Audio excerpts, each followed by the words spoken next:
de la palabra que escuchaba el maestro. Por eso lo identifican con el querubín de rostro de águila, porque tenía una mirada muy penetrante. Ni siquiera el apóstol Pablo, que se sabía la ley a diestra y a siniestra, al derecho y al revés, tenía la profundidad del pensamiento que tenía el apóstol Juan. Amén. Este hombre quería aprender de Dios y lo observaba todos los días. Cuando se levantaba lo observaba, lo miraba mucho, y con esa observación era que aprendía.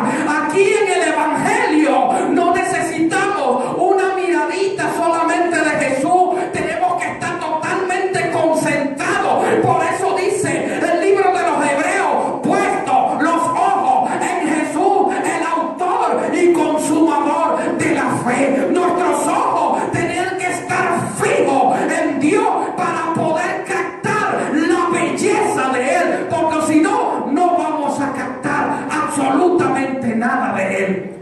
Y este hombre no solamente le predicó a los judíos, este hombre llamado Juan ideó, planificó mediante Dios, por supuesto con la ayuda de Dios, cómo explicarle el evangelio a los gentiles. Alabado sea Dios.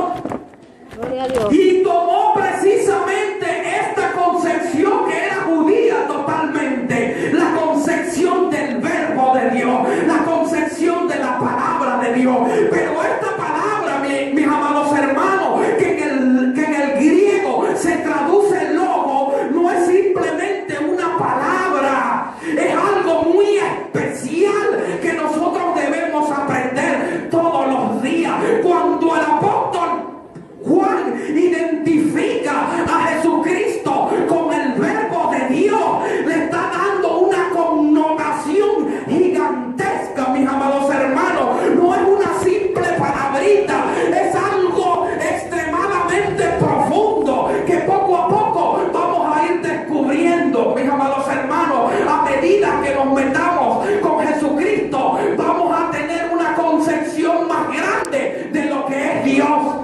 Este hombre dice en los primeros versículos, explicándole a los griegos: en el principio era el verbo era con Dios, el verbo era Dios, todo era pasado, los verbos están en pasado. En este versículo, tratando de explicar el principio, el origen de todas las cosas, tratando de explicar quién fue el que creó el universo, quién fue quien le dio forma, quién fue el que lo sostenía, quién es del que puso tanta sabiduría para crear todo este sistema de cosas. Alabado sea Dios. Y era una concepción que también los griegos tenían de Dios, mis amados hermanos, porque los griegos también veían a Dios como algo, como una mente maestra que controlaba absolutamente todo en el universo, que era el que sostenía los planetas, era el que creaba las estrellas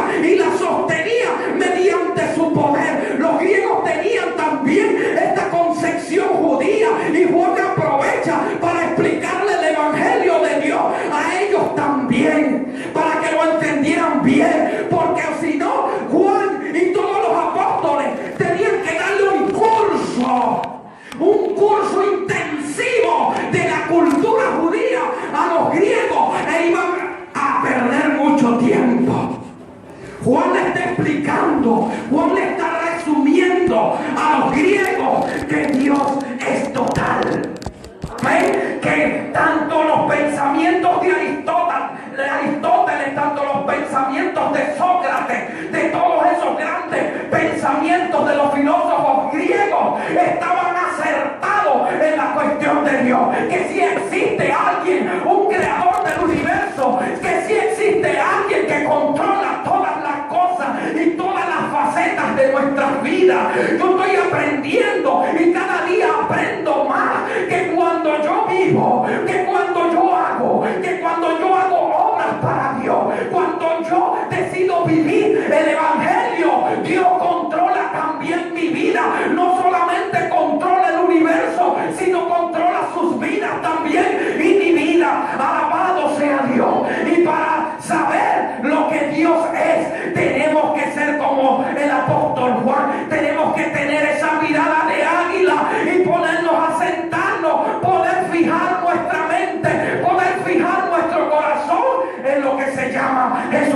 Cristo, que es lo único que nos ha dado para nosotros ser salvos. Dice la Escritura, no hay un nombre dado a los hombres en el cual podemos ser salvos, sino en el nombre de Jesús. Dice el libro de los Hechos, alabado sea Dios. Jesucristo es la piedra puesta por Dios, piedra valiosa, dice la Escritura, piedra hermosa, valiosísima, que los edificadores desecharon, pero ha venido a ser ángulo principal del edificio. Dice la Escritura, alabado sea Dios. Este hombre sabía lo que estaba diciendo. Este hombre sabía en quién confiaba. Este hombre sabía quién era Jesús. Alabado sea Dios. Gloria a Dios.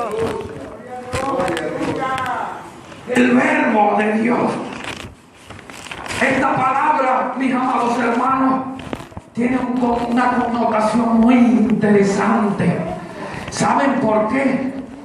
Porque el apóstol Juan está diciendo algo muy interesante. ¿Saben una cosa? En el libro de Mateo, se los voy a leer yo mismo. En el libro de Mateo, capítulo 15, versículos 18 y 19, dicen algo muy interesante. Se los voy a leer yo. Dice así, Mateo capítulo 15, versículos 18 y 19. Pero lo que sale de la boca, del corazón sale, y esto contamina al hombre, porque del corazón salen los malos pensamientos, los homicidios, los adulterios, las fornicaciones, los hurtos, los falsos testimonios y las blasfemias. Miren lo que escribe Mateo en el capítulo 15, versículos 18 y 19. Aquí voy yo. ¿Qué es lo que quiere explicar Juan con esto, verdad? Dice que la palabra sale del corazón. ¿Ok? Fíjense esto. Juan le está diciendo a los creyentes que él salió de la boca de Dios, y él como verbo, él como palabra, salió fue del corazón de Dios, que es un Dios. ¿Saben una cosa? En el libro de Génesis podemos darnos cuenta clarito lo que es el verbo de Dios. Cuando Dios está creando la creación, cuando Dios está haciendo toda la tierra, todo el cielo y todo lo que hay en la tierra y todo lo que existe y que es un ser vivo ahorita, ¿saben una cosa? Dice la palabra en Génesis, y Dios dijo. ¿Ok? Y Dios dijo. ¿Qué significa esto? Que cuando Dios pronuncia la palabra, sale es Jesús de su boca. Enseguida, mis amados hermanos, enseguida sale Jesús de la boca de papá, y enseguida la palabra cae a la realidad. Por ejemplo, Dios dijo: háganse los cielos y la tierra. Y cuando Dios hace y dictamina eso, Jesús sale de su boca a ejecutar la voz de Dios. Alabado sea Dios. ¿Qué es lo que le quiero decir yo con esto? Que Dios hizo el universo, Dios hizo los cielos y la tierra solamente expresando palabras. Por eso es que dice el libro de Juan: todas las cosas por él fueron hechas, y lo que está hecho lo hizo fue él, porque cuando Dios pronunciaba la palabra, era el verbo que salía de su boca, era el primer paso. Alabado sea Dios. Gloria a Dios. ¿Saben otra cosa? Cuando Dios da la orden de dar vida, de la misma palabra sale el Espíritu de Dios a dar vida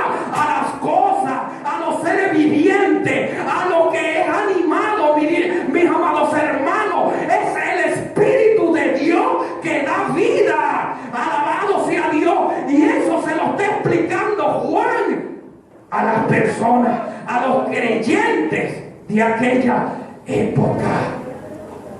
Por eso es que Juan dice, en él estaba la vida también en pasado. Amén, porque la vida se origina es en él.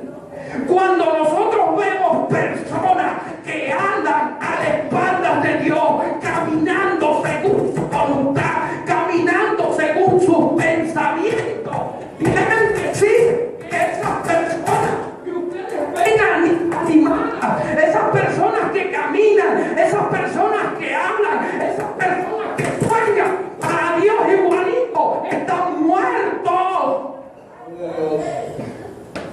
Están totalmente muertos, igualitos, porque en ellos no está el aliento.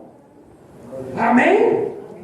El aliento. Recuerden que cuando crean el hombre era un muñeco, era una especie de muñeco de tierra, pero Dios, para darle vida, tuvo que soplar en ese muñeco para transmitir la vida que hay en él.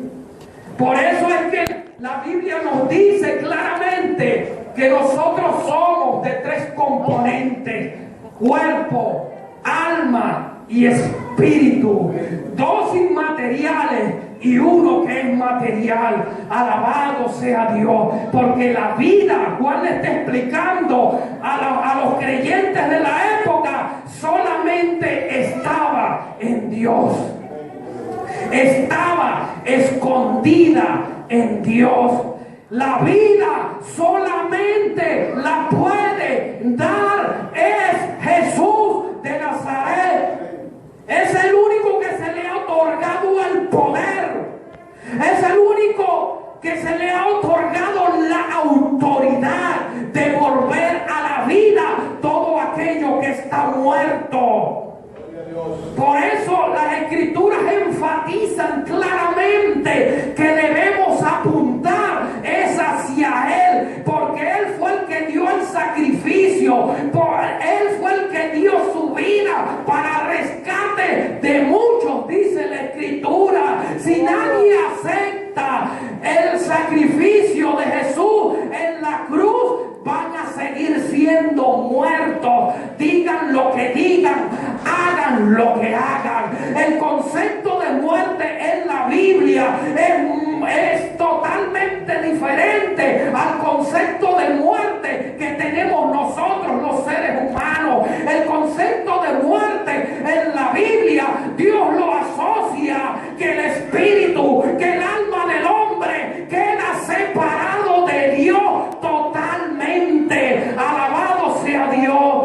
Donde que lo hace mover a usted, que lo hace pensar a usted, que lo hace hablar a usted, queda separado totalmente de Dios. Por eso es que en el infierno, mis amados hermanos, no se adora a Dios, porque los muertos no adoran a Dios, porque los muertos no están en la presencia de Dios y no pueden tener vida de ninguna forma. Alabado sea Dios. Y por eso en el libro de Ezequiel, en el capítulo 37, Dios le dice a un profeta llamado Ezequiel, le dice: Ezequiel, mire ese montón de huesos secos que están en ese valle, tú tienes que profetizar sobre ellos. Y ustedes saben cuál era ese montón de huesos secos. Esos eran el mismísimo pueblo de Israel que se había apartado de Dios, y sus huesos se estaban secando como aquella planta que no recibe agua. Se secaba y se moría, estaba muriendo. El pueblo de Israel estaba totalmente muerto, pero Dios en su infinita misericordia quería volverlos a la vida. Y por eso le dice a este profeta llamado Ezequiel: profetiza con el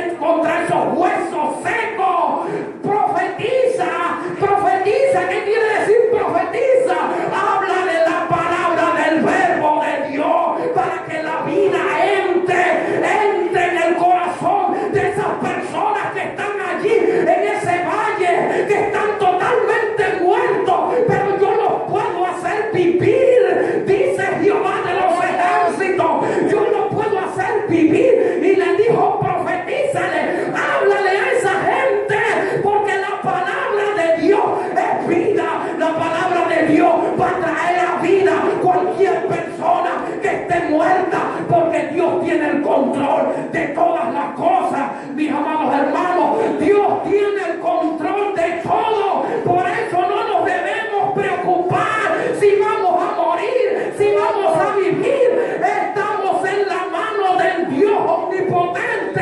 Alabado sea Dios. Y si estamos en la mano del Dios omnipotente, debemos confiar en Él, que Él nos va a resucitar. Gloria a Dios. Amén.